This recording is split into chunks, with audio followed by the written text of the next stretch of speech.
Este é o Poder Público, a semana em debate pela secção de política do Público. São José Almeida, Liliana Borges, David Santiago, viva! Aqui estamos para orquestrar o Poder Público de 11 de julho, hoje com um painel mais curto, mas sempre, esperamos nós, num patamar acima de tudo e mais alguma coisa, como diria Rui Rio. Juntamos-nos depois de a Procuradora-Geral da República ter acedido dar a sua primeira entrevista como PGR para acalmar os ânimos de quem tanto vem criticando a atuação do Ministério Público. No entanto, e seja feita justiça, Lucília Gago fala pouco, mas quando fala, faz-se notar. São José, a Procuradora falou numa campanha orquestrada para a fragilizar e incluiu a Ministra da Justiça nesse labor.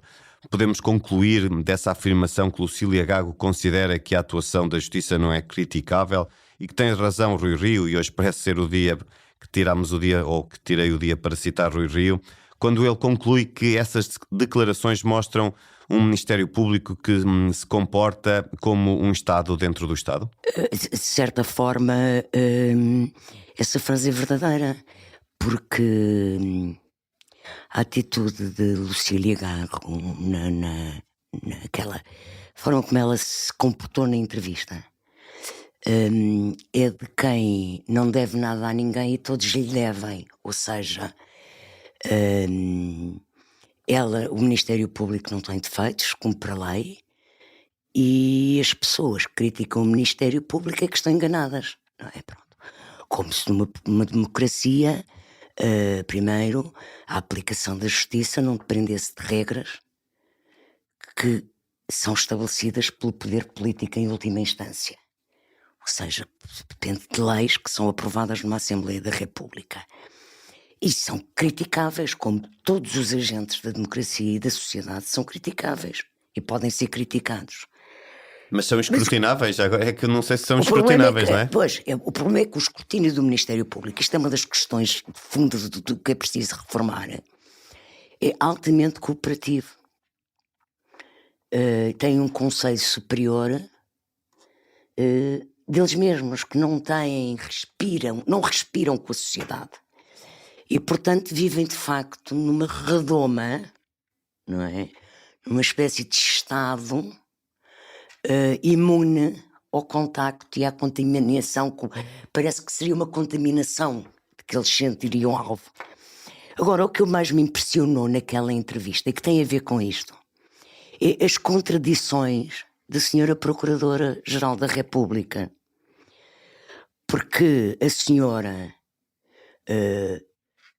teve mais de meia hora a justificar que as críticas que fazem ao Ministério Público de justicialismo e de perseguir políticos, que são uma coisa inusitada, que não existe, não tem nenhuma razão de ser, é tudo normal o que se tem passado. Aliás, ela até chega a dizer que as pessoas são ouvidas durante 21 dias, são presas durante 21 dias por causa da greve dos funcionários do tribunal, não é? Quer dizer, que é um bocadinho também distribuir o jogo assim de uma forma pateta. Mas a contradição maior é que depois, quando parte para o contra-ataque, quer dizer, as críticas ao Ministério Público não se justificam, é uma cabala, é uma invenção. Sim, mas ela depois dispara para todo lado, não é? Ela depois dispara para todo lado. Politicamente. Quer dizer, politicamente, portanto. Ela já pode criticar e atacar políticos. E pode questionar, e é evidente que o comportamento dos políticos é questionável. Mas o Ministério Público não pode ser questionado. Portanto, isto é de facto uma contradição de quem não joga a cota com a perdigota, quer dizer. Ela vê os outros de uma forma diferente do que se vê a si mesma, não é? Sim. Ela está acima do mundo. Está acima da democracia. Acima da democracia, sim. Ou não entende bem o que é Que é democracia. democracia. Liliana, a Procuradora explicou também que escreveu o famoso parágrafo a dar conta das suspeitas que recaiam sobre o então Primeiro-Ministro António Costa, para deixar claro que não havia nenhuma tentativa de proteger aquele que é agora Presidente eleito do Conselho Europeu. Está com isto Lucília Gago a dizer que quando não são escritos este tipo de parágrafos é porque alguém pode estar a ser protegido? E não quererá isto dizer que a Procuradora privilegiou a gestão da sua própria imagem pública face àquilo que é a imagem do sistema judicial, do poder político e até mesmo do país? Bom, eu acho que quem leu aquele parágrafo e com atenção não ficou com a ideia de que o objetivo era proteger a António Costa, mas a ideia, aliás, a consequência que sai é precisamente essa, a ideia de que António Costa era uma parte fortemente envolvida nesta investigação. E, portanto, eu aqui recordava as palavras da antecessora de Lucília Gago, Joana Marques Vidal, que infelizmente faleceu esta semana, e recordo aquele que foi também uma das suas citações recuperadas nesta semana, numa entrevista que deu nos últimos anos, recordando o episódio de José Sócrates. E ela, sobre José Sócrates, dizia: quando Sócrates foi detido, a minha preocupação foi perguntar, analisaram bem, ponderaram bem. Ora, Lucília Gago, com este parágrafo e com as declarações que faz, que deu na entrevista, parece que a imagem que passa é precisamente o oposto, que lava as mãos, digamos assim, de qualquer tentativa de ressalvar a presunção de inocência, e parece que aqui o Ministério Público está mais preocupado em que seja aqueles que são investigados a terem de justificar ou a terem de provar a sua inocência, e não tanto o Ministério Público a provar que houve aqui alguém que cometeu alguma ilegalidade e que houve alguém que não cumpriu a lei. Portanto, parece-me que sim, respondendo à tua pergunta, que houve aqui uma preocupação de gestão de imagem pública. Aliás, esta, como dizias e bem no início da tua introdução, esta é a primeira entrevista que Lucília Gago dá desde que assumiu funções como Procuradora-Geral da República, e, portanto, percebe-se agora porque é que se calhar nunca deu uma entrevista até agora, porque foi francamente trágica a imagem que resultou das justificações que ela foi dando, porque, tal como dizia a São José, houve aqui várias contradições, passou uma imagem de presunção, de intocável, de eu posso criticar tudo e todos, mas ai de quem, nem é criticar, é de quem questione e escrutine o papel do Ministério Público. Ou seja, dizer que não contribuiu para uma melhor imagem do sistema judicial, não é? E do funcionamento da justiça. Não creio. Aliás, as reações dos partidos foram transversalmente as mesmas, no sentido de considerarem que depois desta entrevista há ainda uma maior urgência, uma maior pertinência de ouvir Lucília Gago no Parlamento, como já estava previsto, e além disso, embora, por exemplo, Pedro Nuno Santos e Luís Montenegro tenham recusado comentar diretamente as declarações de Lucília Gago, a verdade é que depois disso também já houve sinais de que há a necessidade de haver uma reforma na justiça, um entendimento para que... Esses sinais já vinham atrás, são anteriores à entrevista, não é? Sim, mas o acordo de regime, corrijo-me se estiver enganada... Não, é anterior à entrevista, sim, já se fala disso há alguns dias e até já se fala há muitos anos, mas pronto, mas a sinalização foi do último debate quinzenal, se bem me lembro, em que isso foi sinalizada, essa disponibilidade. Mas pronto, daquilo que tu dizes, e também é interessante esse lado, é que, de facto, Lucília Gago, para mostrar que não estava a proteger a figura do Primeiro-Ministro, ou neste caso António Costa, acabou por, mais do que por desprotegê-lo por completo e também, de alguma forma, colocar em xeque também a situação política do país. A Procuradora deixou também no ar que a investigação a António Costa ainda pode estar em curso. Pelo menos eu interpreto isso, é isso que eu concluo quando se diz que o inquérito ainda decorre. São José, esta declaração subliminal pode ser entendida como uma derradeira tentativa de salvar a face? Não, acho que nem é isso. Acho que não é isso. É pior que isso? Eu acho que é pior que isso. É uma autojustificação até um bocado infantil. É evidente que se o processo não está arquivado, a investigação decorre. A António Costa e a outras pessoas que eventualmente nós não sabemos quem é, porque tirando os que se foram constituídos arguidos, aquele parágrafo só referia uma pessoa, não é? E portanto é evidente que se há processo, há investigação. Agora eu registro, e nem me quero alongar muito sobre isto, mas registro o tom superior, o tom moralista com que ela dizia que o Primeiro-Ministro ainda está a ser investigado. Mais que uma vez ela fez questão de referir... Indiretamente, nunca disse diretamente. Numa quase insinuação de que há qualquer coisa, não é? Há um fumo qualquer ali que tem que ter um fogo na origem. E isso... eu acho extremamente excessivo e acho até perverso. Numa democracia, Porque é evidente que um primeiro-ministro em funções não é um cidadão igual aos outros, ao contrário do que ela disse. Tanto que ele é investigado Ela pelo diz que são Supremo. todos iguais perante a justiça, não é? Sim, sim, mas não é a mesma, não é a mesma coisa. Pelo menos a gestão pública, não é? Não é- A investigação não. tem que ser igual. A A gestão investigação pública igual, é que tem que ser diferente. mas ele é investigado num Tribunal Superior pelo cargo que ocupa. Pelo menos foi assim que o parágrafo chutou para o Supremo, Exatamente. não é? E depois, quer dizer, se é assim, o cidadão, a lei é igual para todos.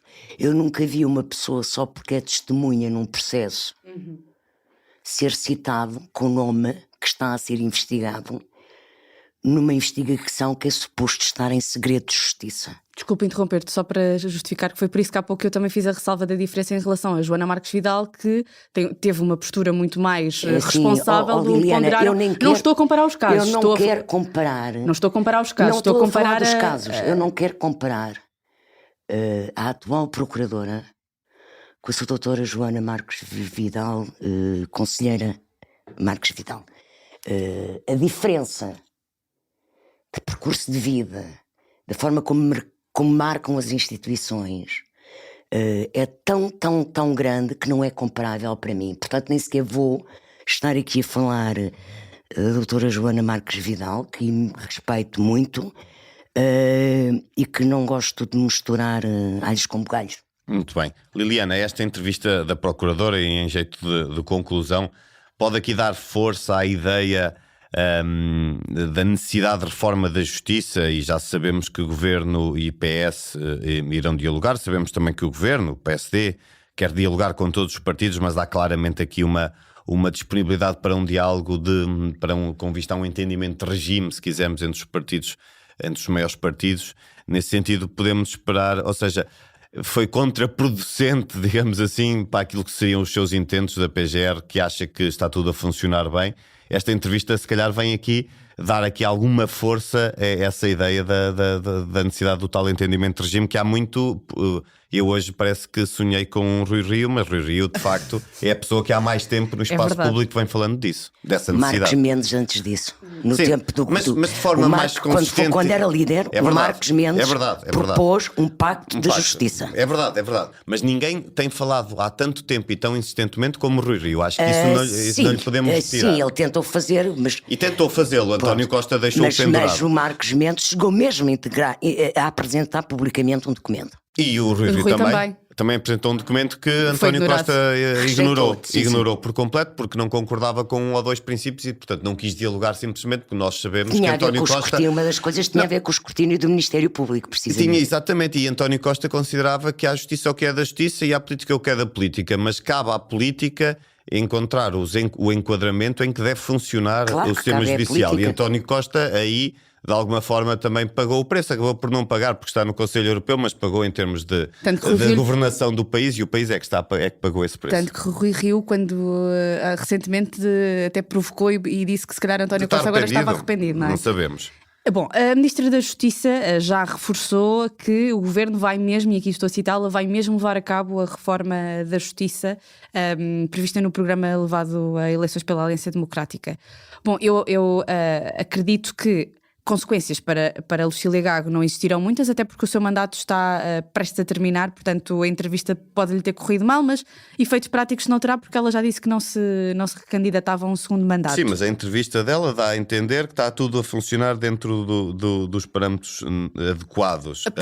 E, portanto, se houver aqui um entendimento de regime no sentido de mudar o funcionamento da justiça, quer dizer que a entrevista dela terá sido no limite contraproducente aos seus intentos, não é? Sim, tendo a concordar, embora acredito que, e como dizemos há pouco, já a questão da discussão da reforma da Justiça já é anterior e não se esgota apenas nos problemas do Ministério Público, mas noutras questões de problemas do cotidiano de acesso à justiça que as pessoas enfrentam e que não têm tanto a ver com esta questão dos megaprocessos, embora mas também não está em causa inclua. na reforma do funcionamento da justiça, não parece que seja essa Embora os partidos primazia. aproveitem na discussão do debate quinzenal, aproveitaram para falar de questões que não têm a ver com os megaprocessos, mas também outras minudências, digamos digamos assim.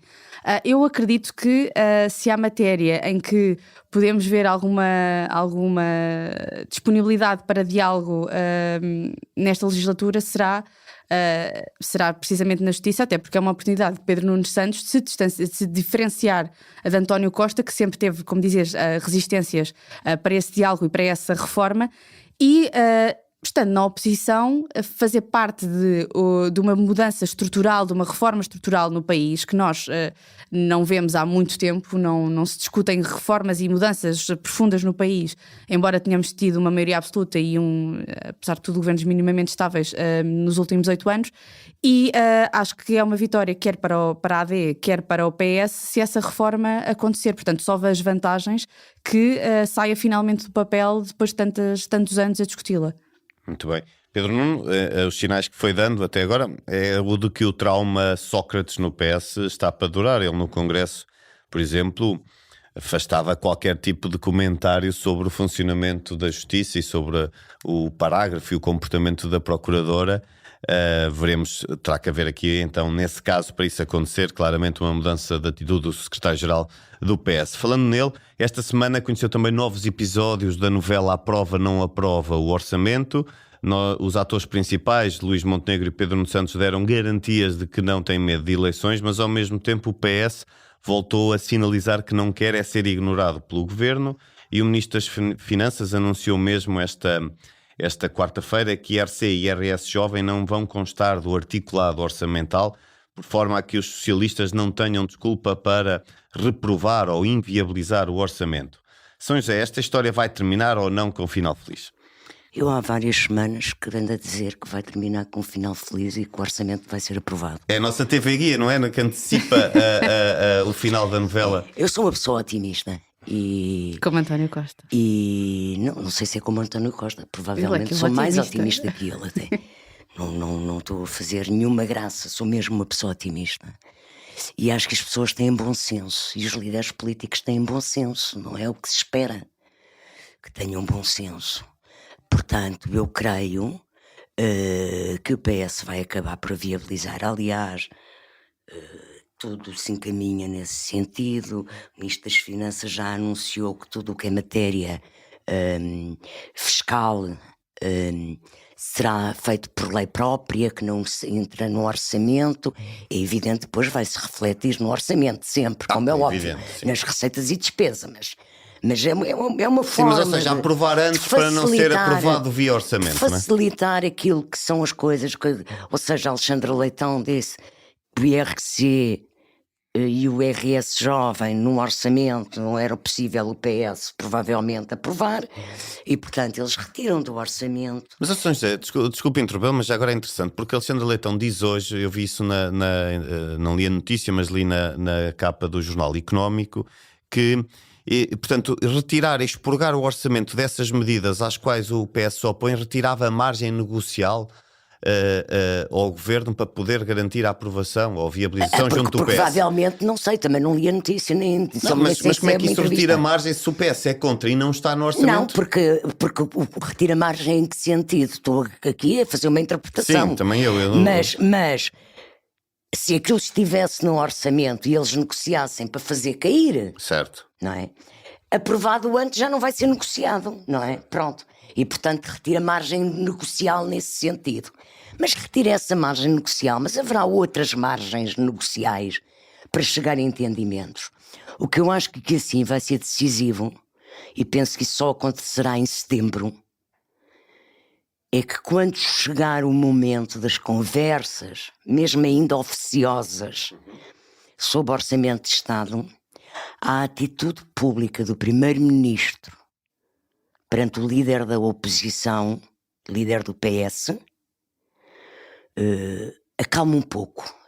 Penso que vai ter que haver suavizar um pouco suavizarem, harmoniarem-se, haver mais harmonia entre eles, porque isso poderá permitir aproximações, porque de facto o grau de crispação que está neste momento não vai levar a nada, não é? Apesar de haver estes jogos Sim, mas que fazem parte deste jogo, lá está, é Sim, um jogo que faz sim. parte e, Nesta que altura não, faz e vai parte. continuar até lá, não é? Até ao Nesta dia altura anterior faz quase à parte. votação do orçamento.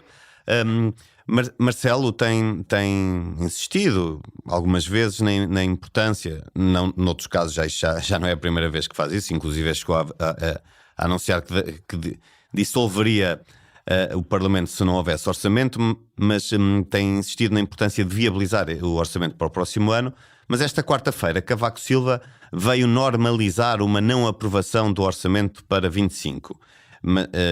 Ainda assim mostrando, acreditar que, tal como a São José, e eu não quero comparar São José a Cavaco Silva, mas que, não, pelo amor de Deus. Eu ainda nunca, assim nunca também exerci cargos políticos. otimista quanto a que será de facto viabilizado. Liliana, Cavaco está a dificultar a estratégia de dramatização que o governo tem seguido quanto ao orçamento? Bom, embora Cavaco seja visto como o mentor de Luís Montenegro e como aquele que traça as estratégias de comunicação, de silêncios que o atual Primeiro-Ministro tem adotado, eu acho que se há questão aqui em que Cavaco e Montenegro podem ter um papel diferente é na questão da dramatização que cada um faz sobre o orçamento do Estado.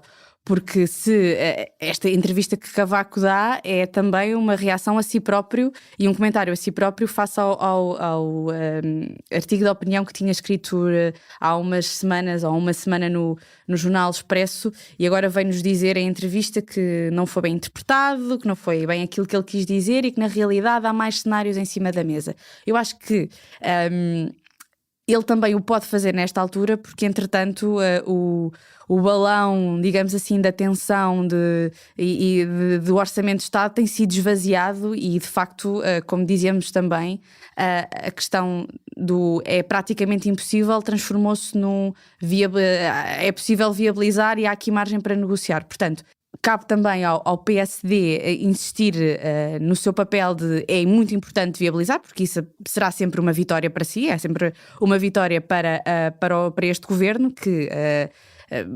celebra hoje os seus primeiros 100 dias e, portanto, celebra com... Eu digo que a escolha da palavra celebrar não é ao acaso, porque me parece a mim que tem sido uma popularidade em crescendo neste governo e, portanto, o orçamento ser viabilizado seria a cereja no topo do bolo destes primeiros 6 meses de executivo. Eu não sei se percebi bem das tuas palavras o que estás a dizer. De alguma forma ele veio tentar, o Cavaco Silva, desanuviar aqui essa atenção em torno da dramatização ou do discurso sobre o orçamento, ou seja, tu falaste de esvaziar o balão, mas no fundo o Marcelo é que dizia que era o pica-balões, não é? Os balões de tensão, de alguma forma não Cavaco tem sido. também tentou, não, mas era o que ele dizia. Sim, é verdade, mas a minha pergunta é para eu perceber se é essa a tua interpretação, é que Cavaco veio aqui picar esse balão, é isso? eu acho que quando fala há uma semana a situação era um bocadinho diferente e que agora já também... foi há mais semanas. Pronto, já foi há 2 ou 3.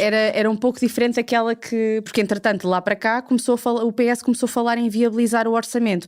Portanto, ele também tem mais espaço para esvaziar essa dramatização e deixá-la para as mãos do governo, que ganha estrategicamente em continuar a dramatizar, porque insiste nesta sua postura de nós somos responsáveis e queremos o melhor para o país, e o melhor para o país é aprovar um orçamento de Estado e garantir estabilidade, mas depois Cavaco vem aqui esvaziar e lá está, picar esse balão e dizer ok, mas se não for viabilizado, continua a existir margem para não se ir imediatamente a eleições e para haver outras soluções em cima da mesa, não diz bem quais, mas retira um bocadinho esta tensão que eu acho que o governo irá continuar a manter. Sim, vai continuar a manter, mas ao mesmo tempo Cavaco também diz que o importante é continuar este governo a governar, digamos assim, nesse sentido também acaba por mais uma vez dar a mão a Montenegro, como foi fazendo ao longo da campanha eleitoral. É o momento então de passarmos ao público e notório desta semana. São José. Ora, eu tenho como público e notório um ato falhado do Sr. Primeiro-Ministro Luís Montenegro ontem em Washington, na Cimeira da NATO, em que ele fez uma intervenção para a comunicação social, anunciando o aumento do investimento português na defesa e que até 2029 queria cumprir os 2% que Portugal, que qualquer Estado-membro está obrigado. Foi muito engraçado porque ele fez isso e depois a certa altura está a falar do investimento, dos milhões, aquilo tudo, e a certa altura diz: porque para nós o investimento na saúde é uma prioridade. Portanto, Ele dizia- de facto, ele anda tão preocupado com a situação do CNS em Portugal que até pronto, baralha a defesa com a saúde, troca as palavras. Foi um momento de humor, ele deu uma gargalhada. Sim, eu estava a pensar na saúde da defesa, portanto, poderá ter sido isso. Liliana? Eu ligo o meu público e notório ao público e notório da São José e digo que são muitas páginas porque eu estive a contar. O governo em 100 dias apresentou 13 PowerPoints e no total deu-nos a ler 285 páginas de PowerPoints com pacotes de medidas, com metas, com promessas, com processos de intenção e pronto, são muitas páginas, poucas tiveram tradução na Assembleia da República com propostas concretas por parte do governo para que possam ser executadas e é normal que pronto, feitas as contas e com tanta página Luís Montenegro se baralha. E é interessante lembrar que Luís Montenegro criticava muito o anterior governo por se desmultiplicar em constantes PowerPoints. É verdade, e corta-fitas também, não é? Mas era sobretudo os PowerPoints, falava muito dos planos e das políticas do PowerPoint. Eu lembro-me que havia, E cá do lado está do ele. PC e de Montenegro também havia muito essas críticas e pronto, percebemos que o PowerPoint é uma tendência de qualquer governação. Pronto, e terminamos aqui, marcamos encontro para dentro de uma semana, para aquele que será o último programa do Poder Público antes da interrupção para férias, e que será certamente a oportunidade para debatermos o Estado da Nação. Até lá. Até lá. O público fica no ouvido.